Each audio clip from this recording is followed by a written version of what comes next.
installments of Talking Points, and welcome also to spring. But for those of you living in the Western Cape, welcome to winter version 2.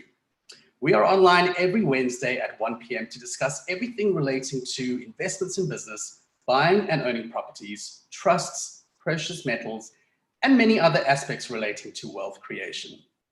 If you have ever attended the Wealth Master seminar or webinar before, you would have been given a bit of an inside scoop into our topic today.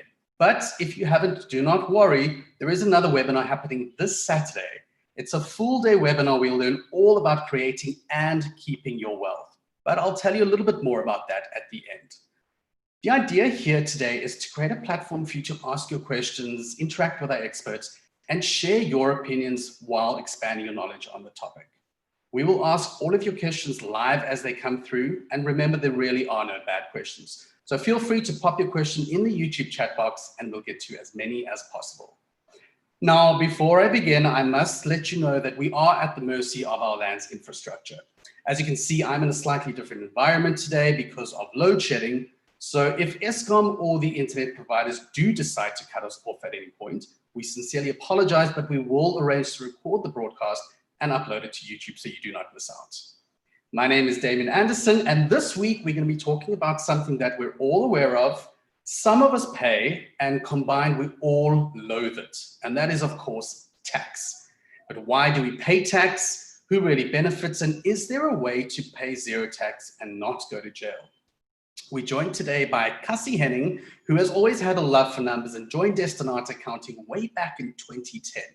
In 2017, he wrote the tax technician exam and became a tax practitioner at the South African Revenue Service.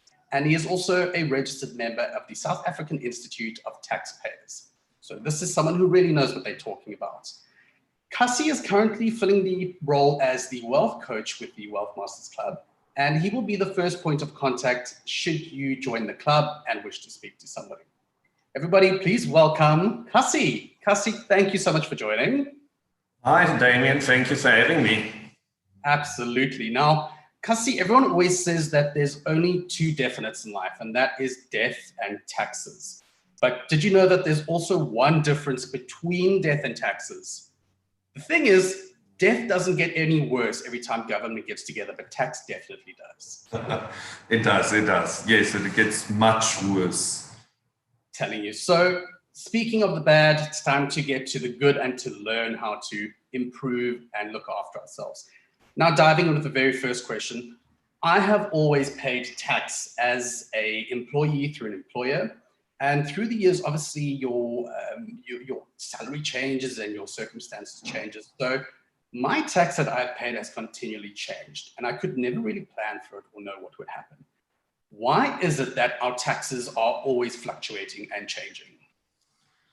Well, Damien, okay. So first of all, in South Africa, we pay tax on a gliding scale. So some South Africans don't even know their gliding scale, and I'll show you that now on SARS's website. But we must also remember in South Africa, we do not just pay basically personal income tax. Remember, there's something like VAT, so it's VAT.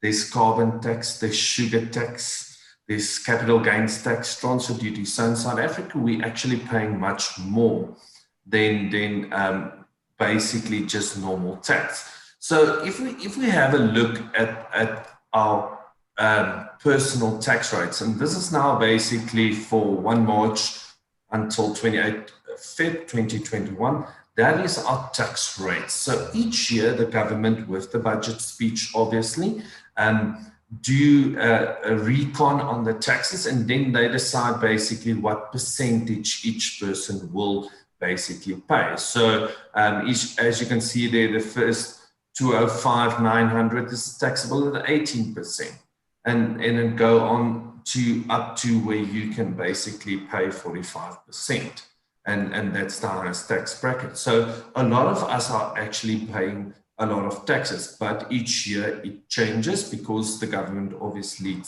needs more money regarding that. Of course. And now, speaking of that, I mean, we can never have a set standard where everybody gets taxed the same because of the different situations. But based on your experience and your humble opinion, do you feel like South Africans are being taxed fairly according to their income brackets?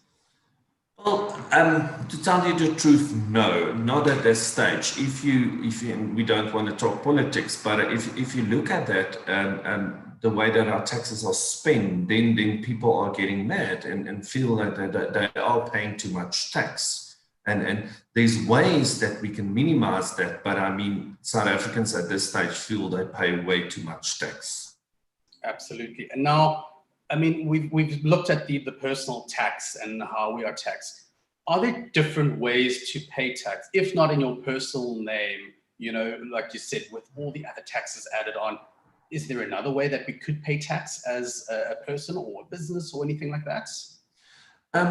First of all, basically, you need to pay your tax. If you're a company, a trust, or a individual, or a sole prop, or a CC, and you need to pay your tax, then you'll have to pay your tax. But we can plan the tax accordingly that you don't need to pay tax.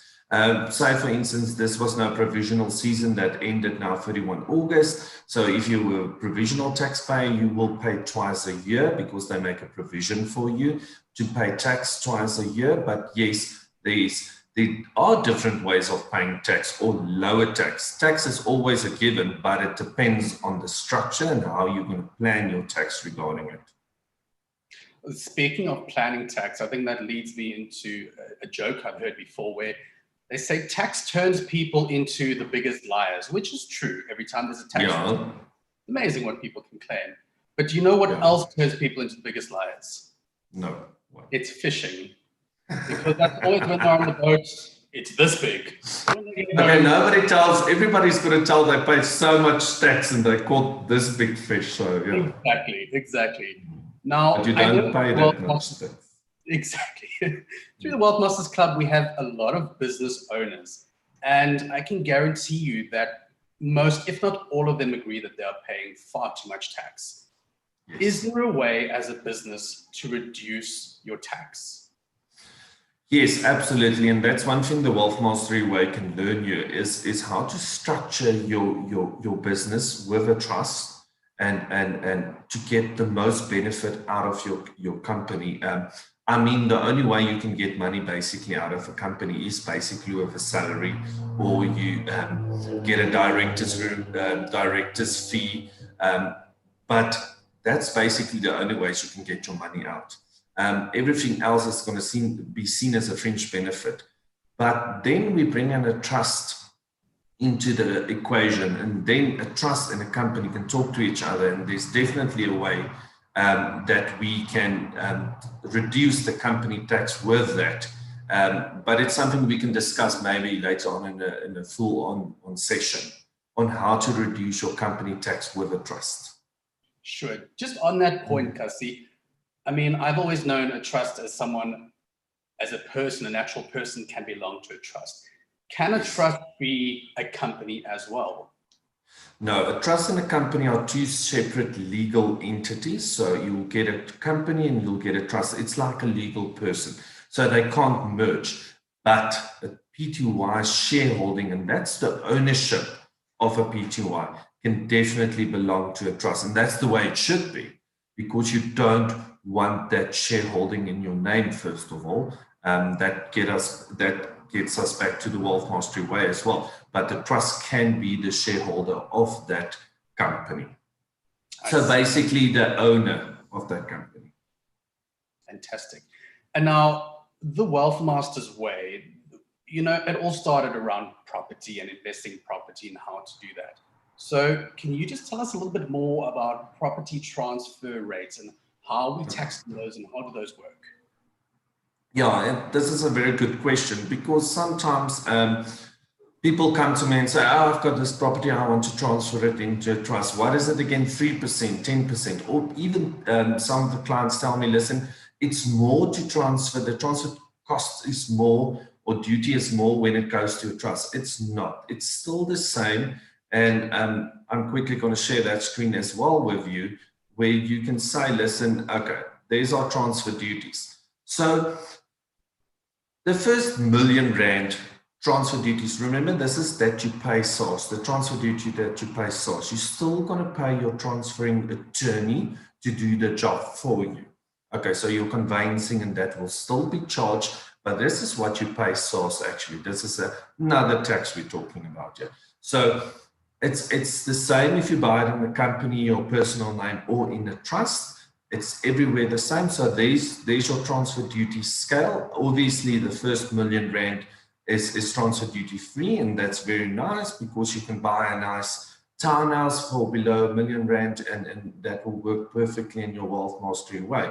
So that is the ideal market we want to be in. And then obviously it goes to 3% and 8% and 6% and that amount gets included then basically in the transfer duty that you are going to pay.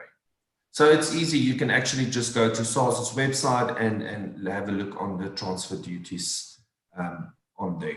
You'll see in the previous financial year that the transfer duties was up to 900,000 Rand, but now it's basically to R1,000,000 Rand, and let's hope next year it will increase as well.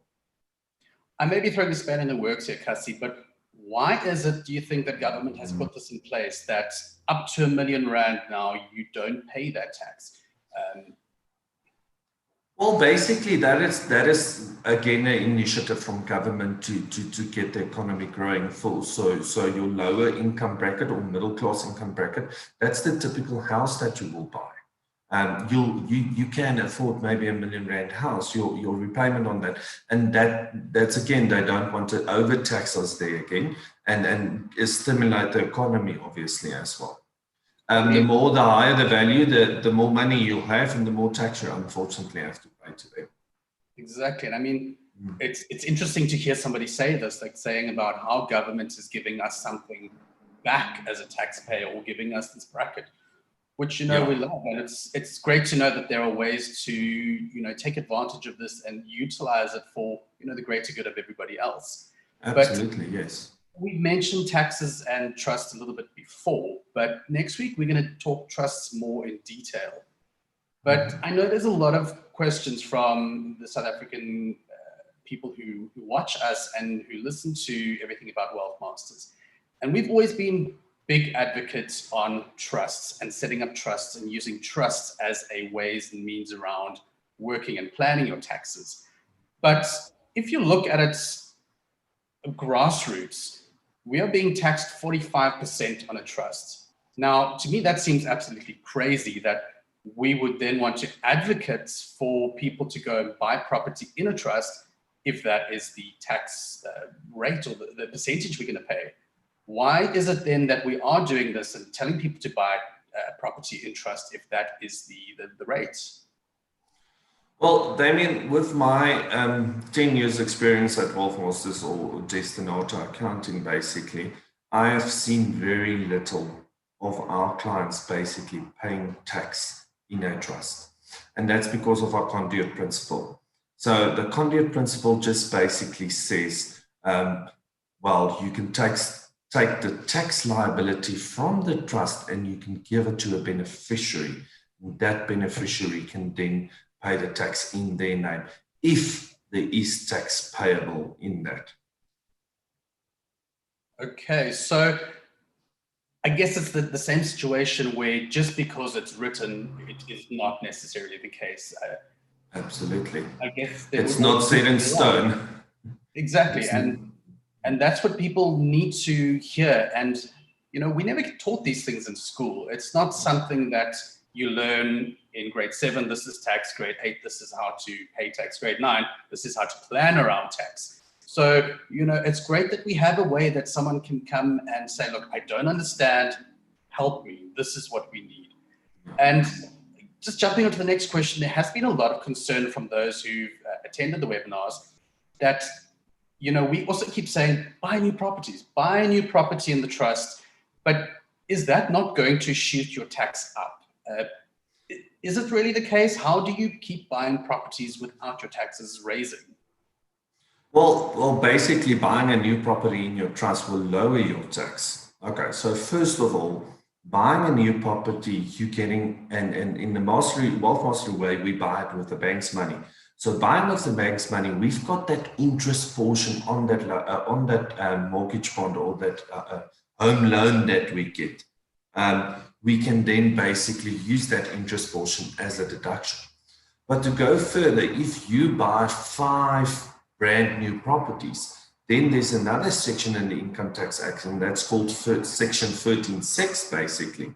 And that gives you a 55% write-off on your properties that you can deduct against your taxable income. So even before we're going to start using our conduit principle, we're going to look at the sections in the Income Tax Act and then basically, and the interest portions on that, and say, okay, well, this is a good enough deduction so that my trust don't show an accounting profit at the end of the day.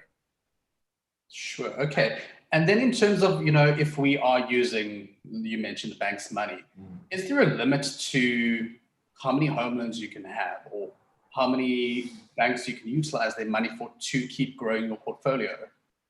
Remember, with the National Credit Act, before that, you could have gone to each and every different bank and they would have given you home loans. Nowadays, the banks can see each other's information, so they won't give you home loans if you, the trustee, can't afford it. Okay, so it doesn't sound right now if the trustee can't afford it. But remember, the trustee will have to sign surety for that property, and they do look at the trustee's affordability for that specific properties. But remember, the trust is also a business at the end of the day. And if that business is also making good money, then surely the bank will have a look at that as well. Sure. For income. I mean, obviously, we're going to talk a little bit later about how people can get more information, because I think it is like a bit of a info overload and new things we're learning. But, there's also, I mean, I'm full of the bad jokes today, but I heard a joke, someone saying once, like, I've never lied on my tax return. You can ask any one of my 27 dependents and they'll tell you. And that sort of leads on to a good question of, with your taxes, how do you correctly use a beneficiary as a tax vehicle, specifically in a trust that we've been speaking about quite a lot? So a beneficiary is very important. This is when it comes to drafting your trust deed. Once you draft your trust deed with your independent trustee, you need to make sure that you have the right beneficiaries on your trust, the right amount of beneficiaries on your trust, because the beneficiaries we want on our trust must be, obviously on my trust, it will say the descendants of Cassie, meaning my children, my grandchildren's children's at the end of the day. So my bloodline, my beneficiaries are there, and we can utilize a beneficiary. Could always say you go to the hospital and you get the baby, and then after the baby was born, you go to the Department of Home Affairs and you register the baby. You get the birth certificate, and then you go to SARS offices and register him for income tax. And that's the truth. You can do that. And that's how we can use our beneficiaries as tax vehicles to pay our taxes in the trust, basically. Is it completely legal to take a newborn child who's, let's say, a month old and use them as a beneficiary or a tax vehicle?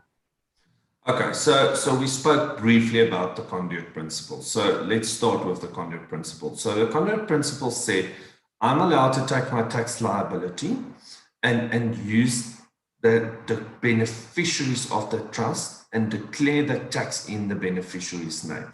So what happens now if I sit with tax in my trust and I've got a registered taxpayer? Doesn't matter how old this person is. It can be a baby.